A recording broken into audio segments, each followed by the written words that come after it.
We have an important topic to discuss today. Are you one of the maligned in your family? Maybe picked on for being a picky eater?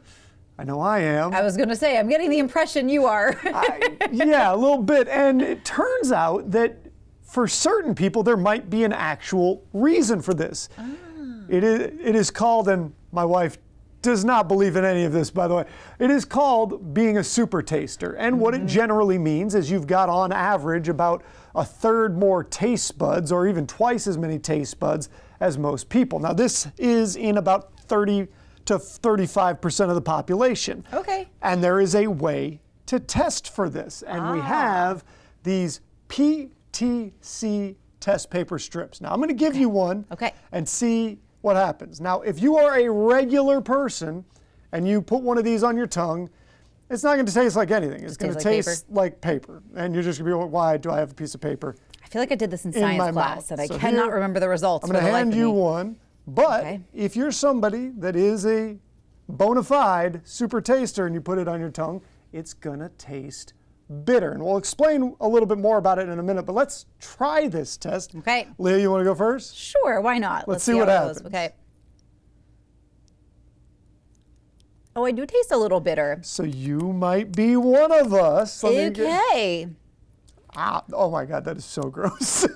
Yeah, it has a taste. Oh, yeah. No, but I'm not getting the extreme taste, but it has a taste.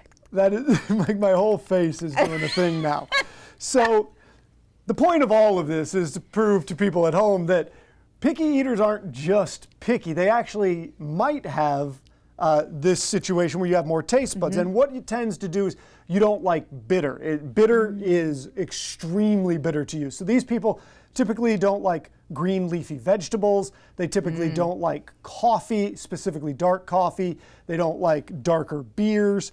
Anything that has a bitter taste might affect you. Now, I talked to a neuroscientist about this one time. He described it as tasting in technicolor. And the whole point was, he said, I like that. There's actually an evolutionary, or what they think is an evolutionary advantage to this for the herd, basically, of people. These people can tend to taste when something has gone rotten or bad. You're the poison taster. Sooner, basically, you're the taste tester to make sure the whole group doesn't die. You're the sacrifice, okay. Now, the interesting thing about all of this, to me, Leah, is not just the part of the people that are on the side where I am, where you have more taste buds. There's really three groups. There's the people like me, a lot of taste buds, don't like bitter. There's the people in the middle, and that's a lot of us, and you know, they can kind of go either way with certain things. And then there's people that actually have fewer taste buds, and typically what that ends up being is your most adventurous eaters, because they are not getting as much taste input. So they're looking for more flavor and more of this or that. You know, maybe you like spices or, you know, just really vibrant tasting things. Interesting. And so that's sort of why there's this whole range of people. Okay, I like that. Now I wonder how much of this plays into like that cilantro genetic too, because it's a similar thing. Yeah, because I know when I taste cilantro, I get the soap, and it's such a disappointment because, and especially like the fresher the cilantro is, the soapier the taste, and I'm always like, ah. Do you get that soapy taste, or you just you taste it in full? I just get more of the bitter. I don't get the soapy thing, but that is also, I had the same conversation with the neuroscientist I talked to.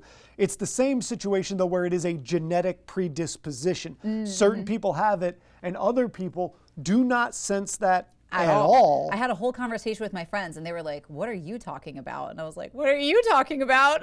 Like, yeah, you're like, because this is how it tastes to me. And they had never heard of that before. And then they were like, "Well, then how do you know what soap tastes like?" And I was like, "Well, haven't you ever gotten like soap in your mouth in the shower, like a shampoo in your face?" I thought you were going to say because I was occasionally a bad kid. You know, and I got, you know, a little bar of soap in the mouth. Well, but yeah, they were like, "Well, then maybe you taste so differently than we do." And I was like, I don't have all the answers there. So if you want to try this at home, by the way, if you've got somebody in the family that maybe is a little bit picky, or if you just don't understand be a reason why. How people are, these little taste strips, you can get them, you know, online or whatever. They're like $4. It's not a big investment. So if you and the kids wanted to do it at the house, you know, maybe you got a snow day, maybe it's just a rainy Sunday and you don't want to go out.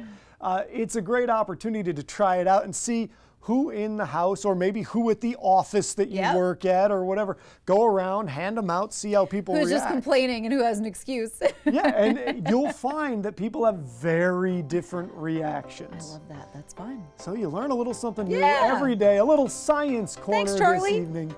So yeah. Here you go. We've got more for you to learn and then more to get ready for with more Coast Life. That's coming your way too.